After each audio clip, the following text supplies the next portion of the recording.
Hey everybody, this is Robert. Welcome back to my channel, Barter Hordes. Today we're going to do I think it's the 13th of our read-along series, and this is from the 100 Essential Novels list, although this book is also on the 100 Great Books list, so it really serves double duty. And that's Zora Neale Hurston's Their Eyes Were Watching God. My copy of this book was still packed up in my things that are in storage, so I had to go to Barnes & Noble to take a picture for the thumbnail of an actual copy of the book. I reread it this time electronically, which I don't enjoy doing, but it was really my only choice without buying yet another copy of this book that I've probably bought half a dozen times over the years. This is a novel that I've taught quite a few times, although not in a little while. It's a novel that I absolutely think is just a modern classic. It's wonderful, and I don't think enough people read it. It's a little challenging for students at first because Hurston relies on a great deal of dialogue, and it's all in a Black Southern dialect that looks visually challenging. And so I often would have students read some of it slowly out loud, just phonetically, and then they could start hearing the speech patterns and it made a whole lot more sense to them. So once they get past that opening challenge of the dialect, it's an easy novel to read. This is an interesting work, especially for its time period. It was published in 1937. It's clearly considered Hurston's classic, her masterpiece. But it's an early African-American feminist novel. And in the 1930s, there weren't many of those around. So it didn't get a lot of notice. I'll talk about that a little bit more when I talk about the critical reception later.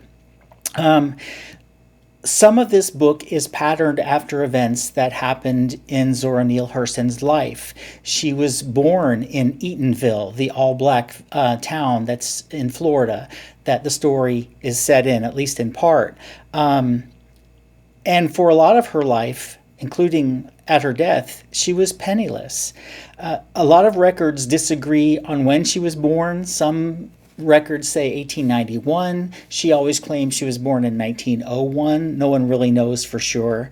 But as a child, she spent a lot of her time on the porch of Joe Clark's general store. Of course, in the book, Joe Stark is the man who opens the general store. And she spent a lot of her time there listening to adults, them telling stories, telling jokes, making fun of each other, the whole thing that you see in this book. And for a brief time, Hurston's father was mayor of Eatonville, so there's some associations there between the novel and her real life too. Hurston went off to Howard University. Her story started catching the attention of some of her teachers, and she had some minor success with a few short stories, which led her to move to New York, and she took part in what we now call the Harlem Renaissance. She got very involved in not mythology so much as folklore, and she did some collections of folkloric type stories as well and did some research on folklore, which took her away from novel writing a little bit, but she did end up writing 4 novels.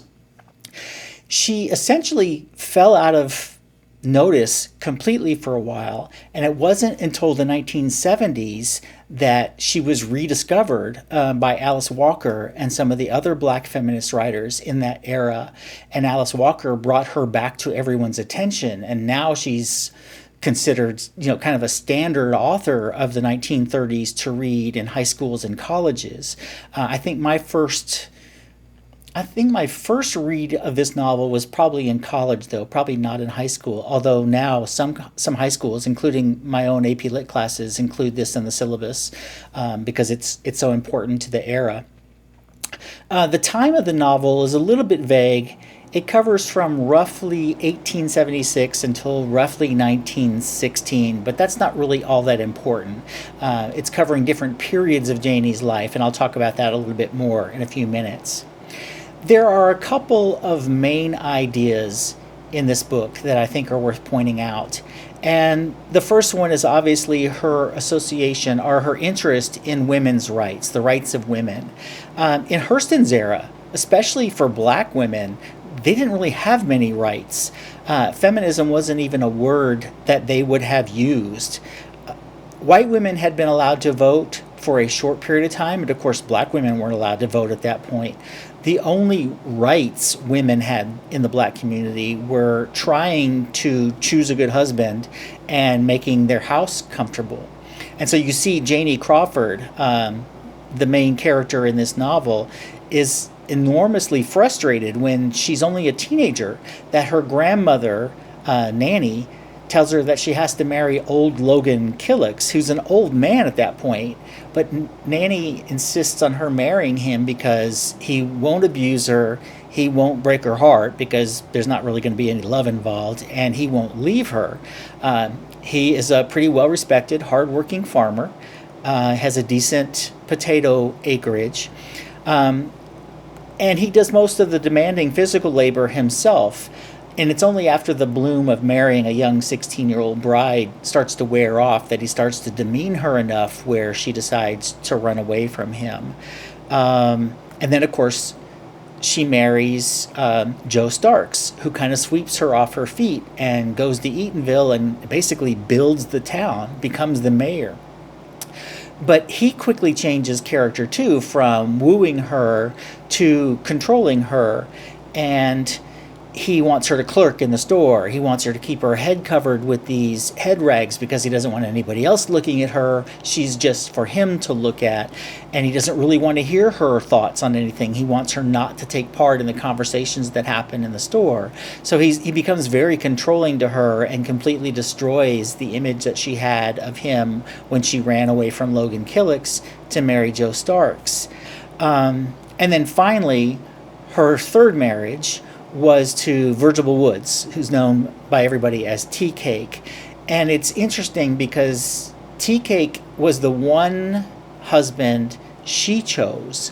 Instead of having it chosen for her, she made the choice.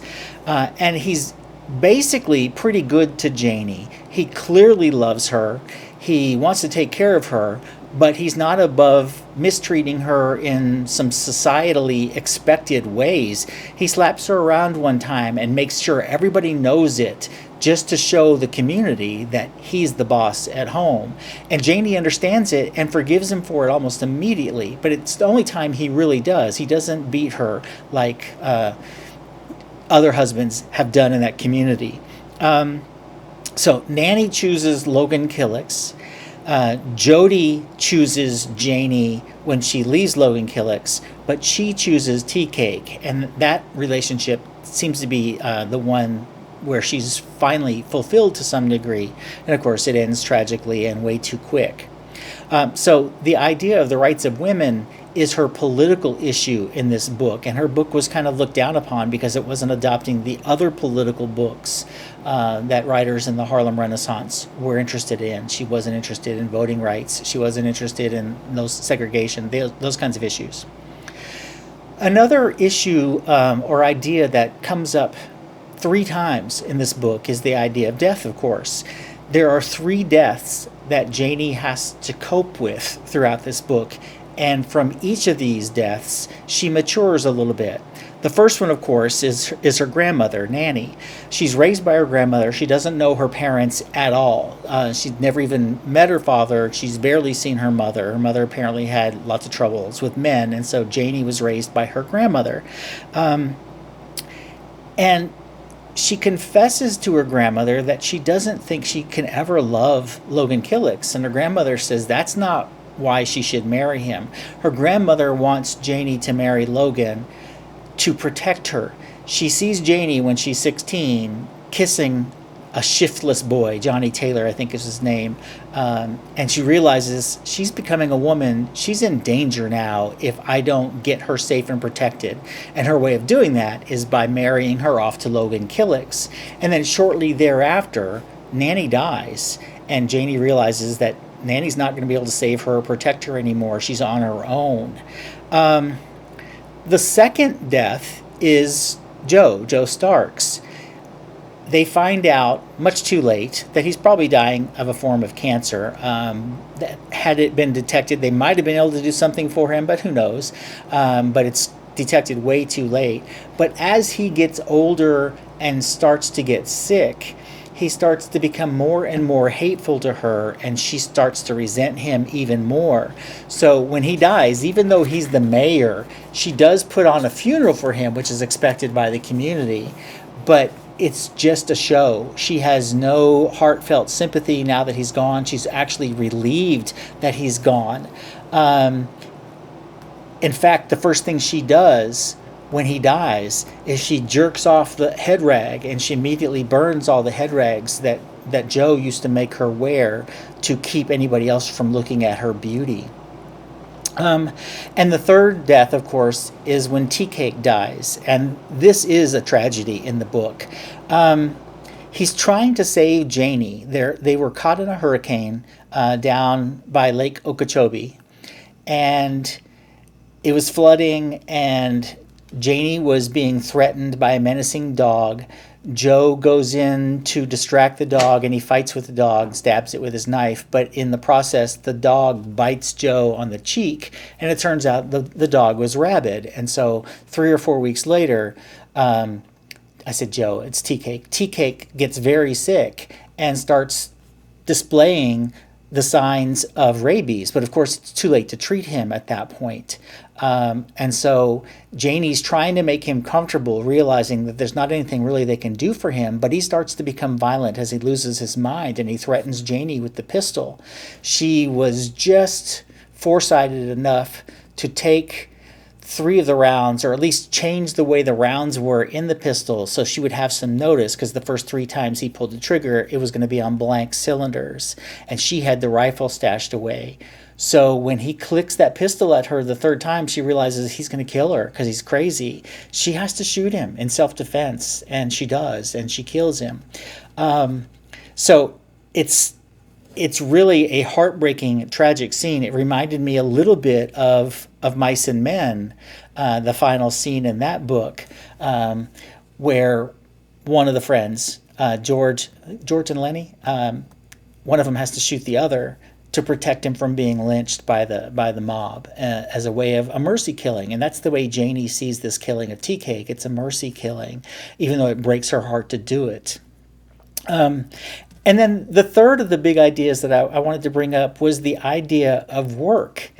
It's not until Janie agrees to work side by side with Teacake in the Everglades on the muck, as they call it, planting and picking beans and tomatoes, that she starts to feel fulfilled. She did some work for Logan Killicks, but she didn't find that fulfilling because he was so demeaning to her.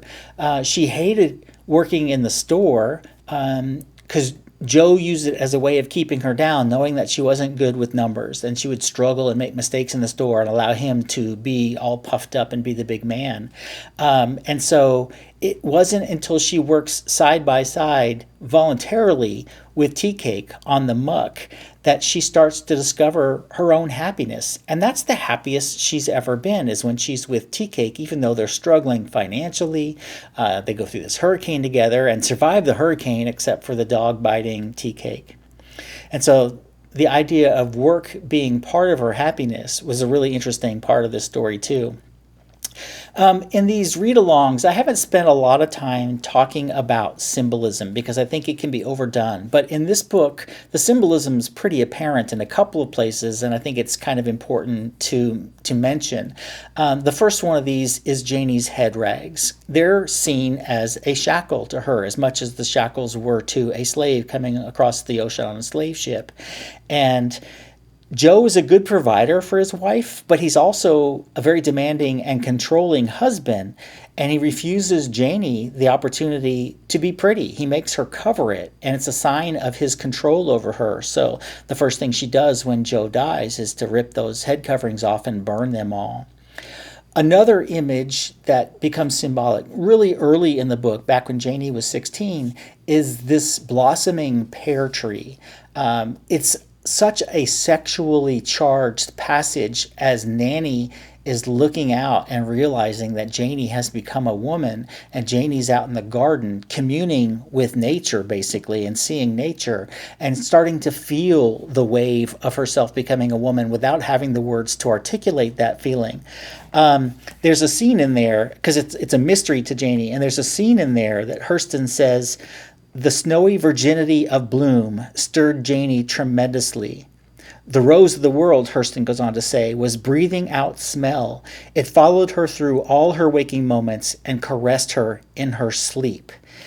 And Nanny recognizes that Janey is becoming a woman and that if she doesn't marry her off to Logan Killick's pretty soon for her own safety, she might lose Janey like she lost her own daughter to whatever problems her daughter had with men. So that's really important. Another thing that seems symbolic, and this is something that's pretty standard in a lot of fiction, is the idea of food as communion. There are lots of mentions of food in this book. The first thing that Janey's friend Phoebe does when Janey comes back to Eatonville after losing Teacake, Phoebe brings her a plate of mulatto rice, and they sit down, and Janey starts to tell her story. When Joe first opens the store in Eatonville, he celebrates by opening up cheese and crackers for the whole town, and then later there's a giant pig roast that he basically sponsors when they put in the first traffic light. On the muck, Teacake's and Janey's house kind of becomes the village center, and Janey's constantly baking cornbread and has huge vats of black-eyed peas and other foods that Teacake likes, and she was constantly serving out to all the friends. So food becomes a really important item of communion throughout this community, throughout this book.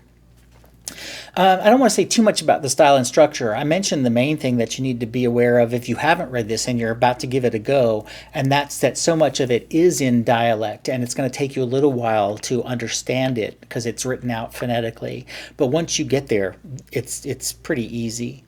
When you're looking at the book overall, one of the things that critics are constantly talking about is Hurston's authenticity.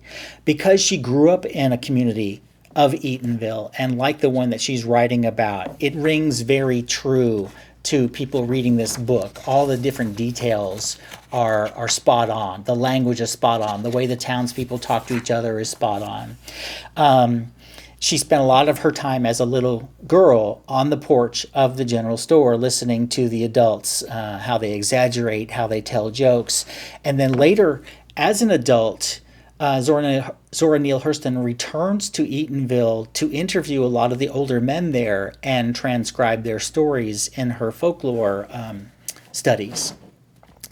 I mentioned before that the critical reception for this book wasn't really huge, and part of it is they expected it to be more political.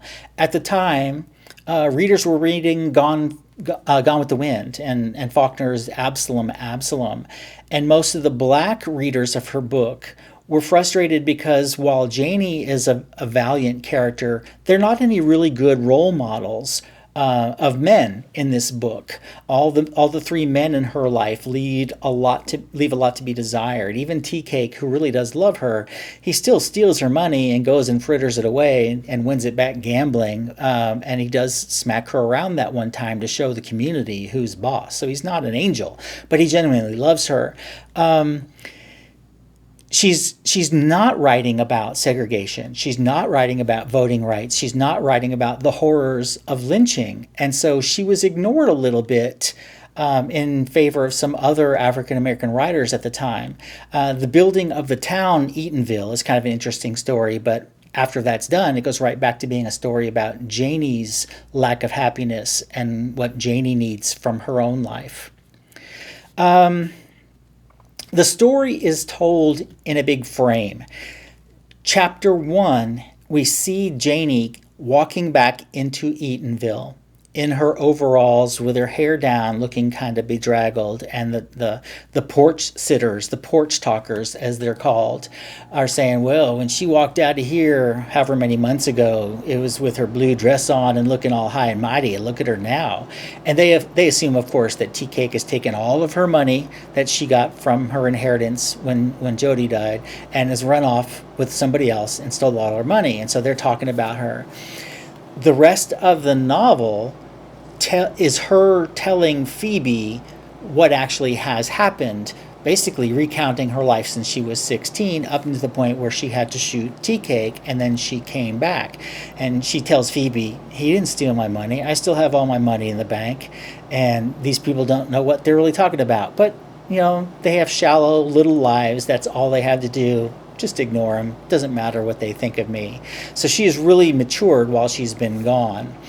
To Hurston, this idea of the search for a sense of self, a sense of love, are important subjects, and they're the subjects of Their Eyes Were Watching God. And so while she's not talking about segregation or voting rights or the horrors of lynching, she is writing about something that she thought was very important. And of course, in our day and age, one of the reasons she's so popular is these topics are hugely relevant today.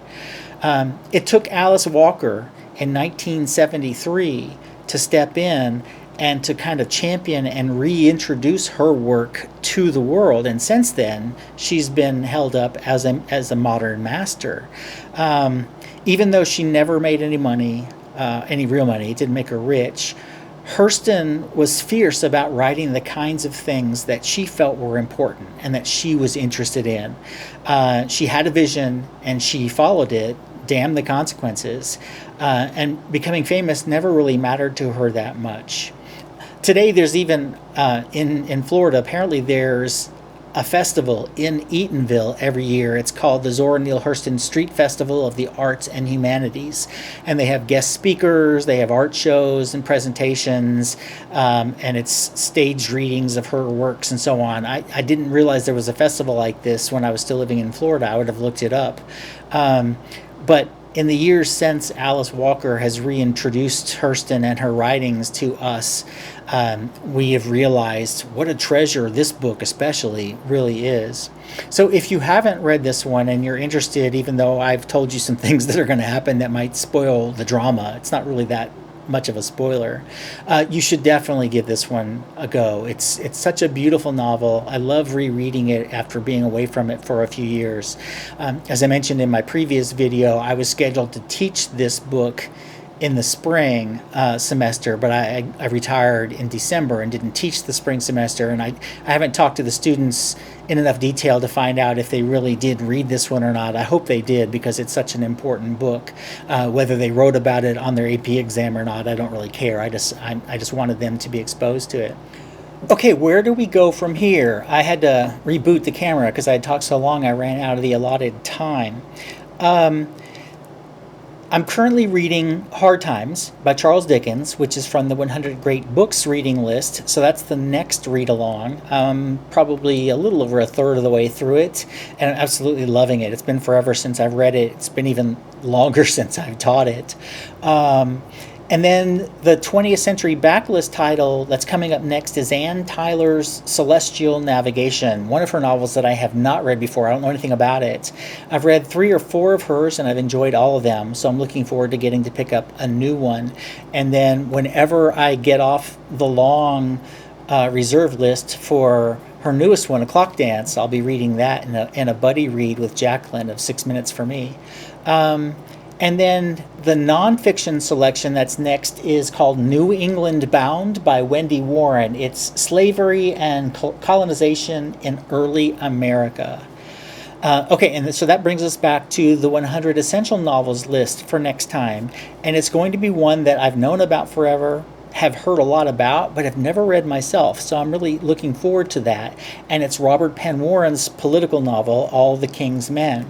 I picked up a copy today at Barnes & Noble, and it is a baggy monster. It's like 640 pages. So if you're planning to do that read along with me, you might want to get an early start and jump into it running. So that's where we are. I will be back in a few days when I finish the Dickens for the next read-along video, and I'll probably check in again on Friday with a Friday Reads. So until then, I hope you're having a great week, and I'll talk to you again later. Bye.